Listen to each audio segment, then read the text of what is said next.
আসসালামু আলাইকুম, আমি ডক্টর রাকিব।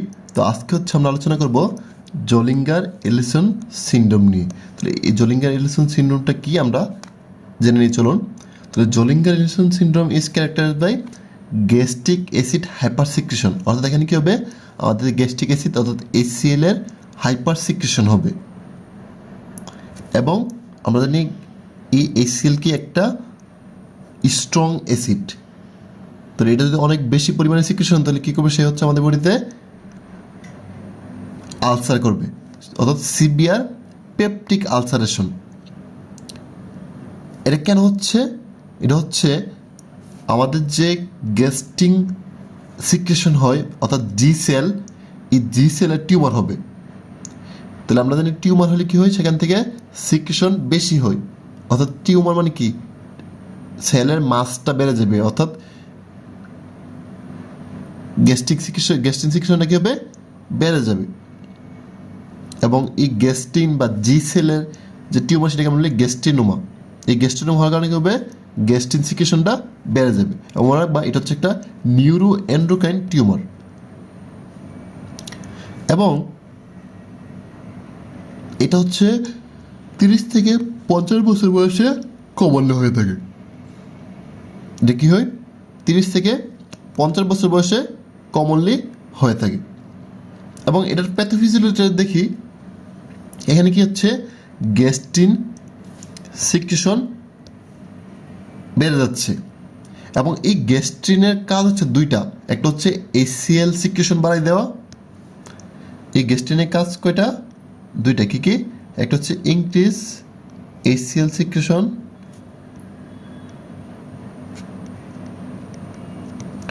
আর একটা হচ্ছে ইনক্রিজ মিউকোসাল গ্রোথ।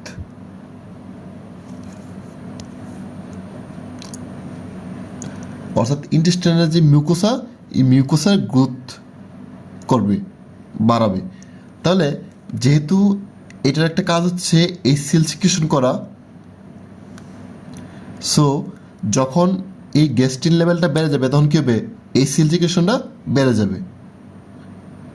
এই HCl সিক্রেশন যখন বেড়ে যাবে, তখন আমাদের লুমেনের ইন্টেস্টাইন যে লুমেন, সেই লুমেনে কী হবে, পিএইচটা কমে যাবে। তাহলে পিএইচটা কত দেখা যাচ্ছে যে 2 বা তার নিচে চলে আসে, কারণ আমরা জানি অ্যাসিড কী করে, পিএইচ কমায় দিই। এখন লো পিএইচে প্যানক্রিয়াটিক যে লাইপেজ, সেটা কাজ করতে পারে না, কারণ আমরা জানি এই প্যানক্রিয়াটিক লাইপেজ এবং বাইল অ্যাসিড কাজ করতে হলে কী লাগে, একটা অ্যালকালাইন মিডিয়া লাগে বা অ্যালকালাইন এনভায়রনমেন্ট লাগে। এই জন্য যেহেতু এখানে পিএইচটা হচ্ছে 2 কমে চলে যাচ্ছে, এই জন্য আমাদের এই প্যানক্রিয়াটিক লাইপেজ আর বাইল অ্যাসিড কাজ করতে পারবে না। এখন এই প্যানক্রিয়াটিক লাইপেজ যদি কাজ না করে, বাইল অ্যাসিড যদি প্রিসিপিটেট হয়ে যায়, তাহলে কী হবে না, তাহলে হচ্ছে আমাদের ফ্যাট মেটাবলিজমটা কমে যাবে। তো এই ফ্যাট মেটাবলিজম যেহেতু কমে যাচ্ছে, এই জন্য কী হবে, ম্যালঅ্যাবজর্পশন হবে, ফলে ডায়রিয়া এবং স্টেটরি হবে। এবং এই ফ্যাট মেটাবলিজম না হওয়ার কারণে ভিটামিন ডি ডেফিসিয়েন্সি হবে, যার ফলে কী হবে, অস্টিওমেলাসিস এবং অস্টিওপোরোসিস হবে। এবং দেখা গেছে এই 90% টিউমার কোথায় হয়, pancreatic head or proximal duodenal ওয়ালে হয়ে থাকে।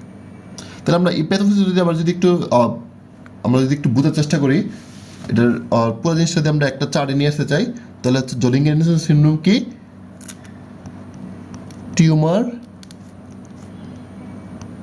Of G sell. তাহলে জি সেল থেকে কী আসে, গ্যাস্ট্রিন রিলিজ হয়, অর্থাৎ গ্যাস্ট্রিন সিক্রেটিং টিউমার বা গ্যাস্ট্রিন সিক্রেটিং টিউমার, যেটাকে আমরা বলি গ্যাস্ট্রিনোমা।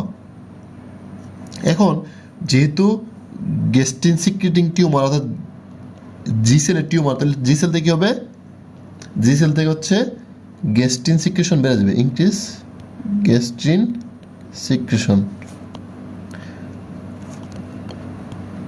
এবং এই গ্যাস্ট্রিনের কাজ কী ছিল, hydrochloric acid secretion by the increase HCl secretion বা প্রোডাকশন। এখন এই HCl তো একটা অ্যাসিড, এই জন্য কী হবে, এই জন্য হচ্ছে আমাদের ইন্টেস্টাইনাল যে লুমেনের পিএইচটা হচ্ছে কমে যাবে, decrease pH in the jetty lumen বা স্মল ইন্টেস্টাইন লুমেন।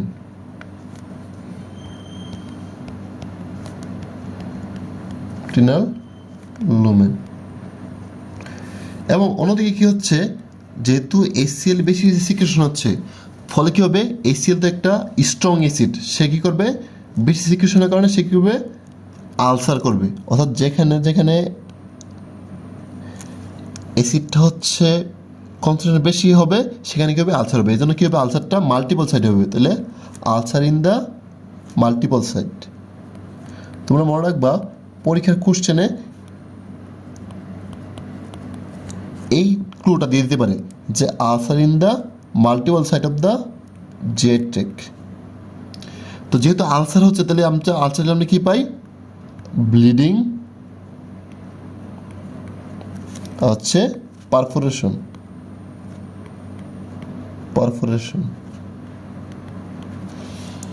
এবং একদিকে হচ্ছে যেহেতু পিএইচটা হচ্ছে কমে যাচ্ছে, তাহলে আমরা জানি এই প্যানক্রিয়াটিক এনজাইম অর্থাৎ প্যানক্রিয়াটিক লাইপেজ এবং বাইল অ্যাসিড কাজ করতে হলে কী লাগে, একটা অ্যালকালাইন মিডিয়া লাগে। এই জন্য দেখবা এই প্যানক্রিয়াটিক লাইপেজ এবং বাইল অ্যাসিড কাজ করতে কী লাগে, অ্যালকালাইন মিডিয়া লাগে। এরা অ্যাসিডিক এনভায়রনমেন্টে কাজ করতে পারে না। তো যেহেতু এখানে পিএইচ কমে যাচ্ছে, তাহলে প্যানক্রিয়াটিক লাইপেজ ইনএক্টিভেট হয়ে যাবে।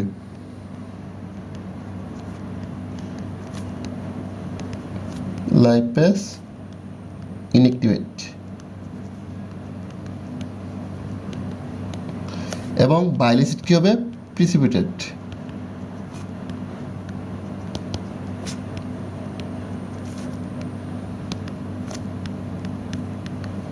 বাইল অ্যাসিড কী হবে, প্রিসিপিটেট হয়ে যাবে। এই জন্য কী হবে, আমরা জানি এই প্যানক্রিয়াটিক লাইপেজ এবং বাইল অ্যাসিড কী করে, ফ্যাট অ্যাবজর্পশন করে। তো যেহেতু এই প্যানক্রিয়াটিক লাইপেজটা ইনএক্টিভ হয়েছে, বাইল অ্যাসিডটা হচ্ছে প্রিসিপিটেট হয়েছে, জন্য কী হবে, ডিক্রিজ ফ্যাট মেটাবলিজম।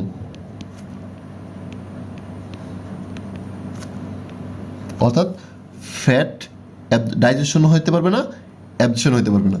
তো আমরা জানি যেহেতু ফ্যাট মেটাবলিজম হইতে পারতেছে না, এই জন্য আমরা কী পাবো, ফিচার্স পাবো হচ্ছে স্টেটোরিয়া এবং ডায়রিয়া।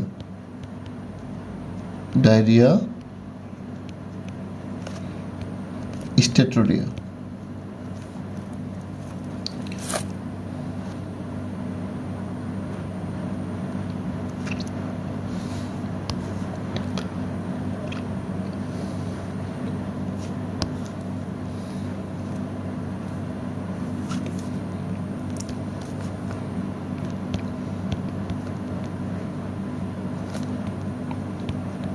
Diarrhoea and স্টেটোরিয়া।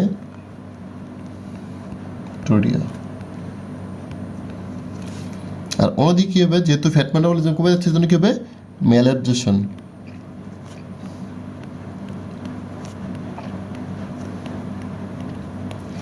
তো ম্যালঅ্যাবজর্পশন হলে কী হবে, যেহেতু ফ্যাট ম্যালঅ্যাবজর্পশন হচ্ছে, এই জন্য কী হবে, ভিটামিন ডি ডিফিসিয়েন্সি হবে। কারণ ভিটামিন ডি কি একটা ফ্যাট সলিবল ভিটামিন, যেহেতু ফ্যাট অ্যাবজর্পশন হতে পারতেছে না, বডি থেকে সব ফ্যাট এক্সক্রিট হয়ে যাচ্ছে, সেজন্য কী হবে, ভিটামিন ডি ডিফিসিয়েন্সি হবে।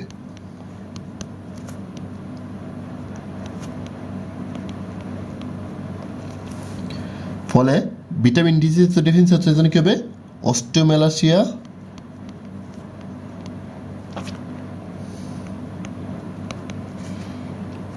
And osteoporosis.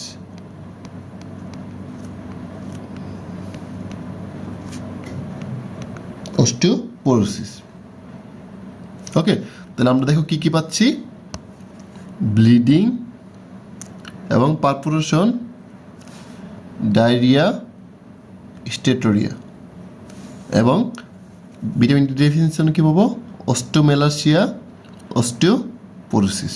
ওকে, তাহলে আমরা চলো দেখি আমাদের ক্লিনিক রিসার্চ যদি আমরা দেখি, কী পাচ্ছি, multiple peptic ulcer in unusual site, অর্থাৎ আনইউজুয়াল সাইটে কী হবে, আলসারগুলো হবে এবং মাল্টিপল সাইট হবে। ইউজুয়ালি কোথায় কোথায় হয়, পোস্ট বালবার ডিউডেনাম এবং জেজুনাম এবং ইসফেগাস। বুঝছো, আমরা জানি নর্মালি কী হয়, স্টমাকে এবং ডিউডেনামের ফার্স্ট পার্টে আলসার হয়ে থাকে পেপটিক আলসার ডিজিজে, কিন্তু এখানে কী হবে, আনইউজুয়াল সাইটে আলসারগুলো হবে। কোন কোন site, post Balbir duodenum, jejunum এবং ইসফেগাস। এটা আমাদের এমসিকিউর জন্য মনে রাখতে হবে। এবং নর্মালি আমরা জানি যখন আলসার হয় তখন আমাদের যদি এই অ্যান্টি আলসারেন, হ্যাঁ, এগুলো যখন ট্রিটমেন্ট দেই, পিউরিটি লাইনে ট্রিটমেন্ট দিলে কী হয়ে যায়, তার ইমপ্রুভ করা যাবে। বাট এখানে কী হবে না, এখানে পুর রেসপন্স, অর্থাৎ নর্মাল যে স্ট্যান্ডার্ড আলসার থেরাপি সেটা দিলে কী হবে না, তার রেসপন্স করবে না এবং তার কী থাকবে, ব্লিডিং এবং পারফোরেশন থাকবে এবং ডায়রিয়াও থাকবে। ঠিক আছে, এবার ইনভেস্টিগেশন, আমরা যদি ইনভেস্টিগেশন করি, ইনভেস্টিগেশন কী করবো, সিরাম গ্যাস্ট্রিন লেভেল। তাহলে সিরাম গ্যাস্ট্রিন লেভেল কী থাকবে, অনেক বেশি হাই থাকবে। কতটুক হাই, বলা হয় যে 100 থেকে 1000 গুণ বেশি, মানে এত পরিমাণ বেশি সিক্রেশন হবে।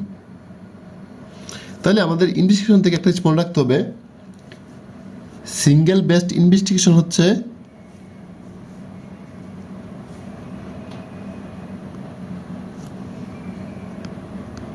Single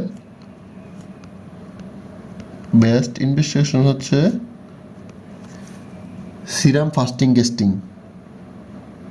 serum fasting gastrin level. এটা কী করতে হবে, ফাস্টিং অবস্থায় গ্যাস্ট্রিন টেস্টটা করতে হবে যে তার সিরামে কতটুকু গ্যাস্ট্রিন আছে। আর যদি বলি যে ইনভেস্টিগেশন অফ চয়েস কি, ইনভেস্টিগেশন অফ চয়েস হচ্ছে পিএস মনিটরিং।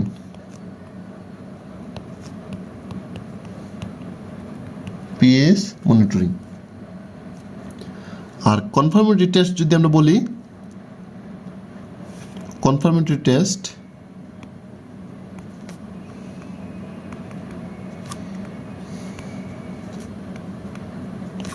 হচ্ছে ওদের secretin stimulatory test, secretin stimulatory test.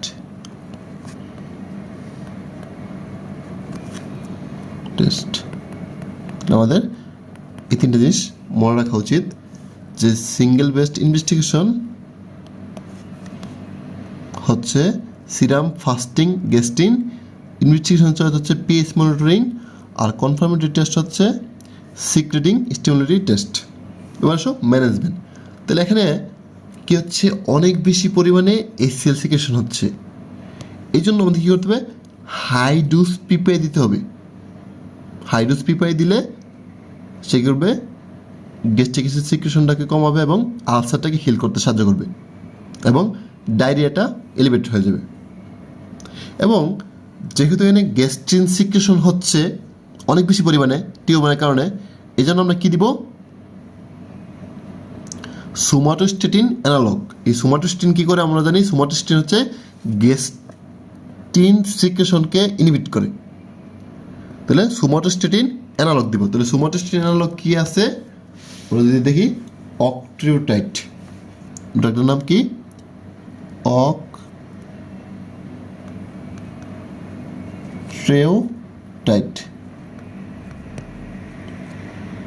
হচ্ছে 50 মাইক্রোগ্রাম। ওকে, তাহলে এই অকট্রিওটাইড বা সোমাটোস্টেটিন অ্যানালগ যদি দেয়, সে কী করবে, সে হচ্ছে এই গ্যাস্ট্রিন সিক্রেশনটাকে ইনহিবিট করবে এবং আমাদের সাইন চিহ্নগুলো ইমপ্রুভ করবে। ঠিক আছে, তাহলে এই ছিল আমাদের জোলিঙ্গার এরিসন সিনড্রোম নিয়ে আলোচনা। তো এটা হচ্ছে এফসিপিএস পার্ট 1 এর জন্য অনেক গুরুত্বপূর্ণ একটা টপিক। এখান থেকে অনেকগুলো এমসিকিউ আসে। তো আশা করি আপনারা সবাই বুঝতে পেরেছেন। তাহলে সবাইকে অনেক ধন্যবাদ। আসসালামু আলাইকুম।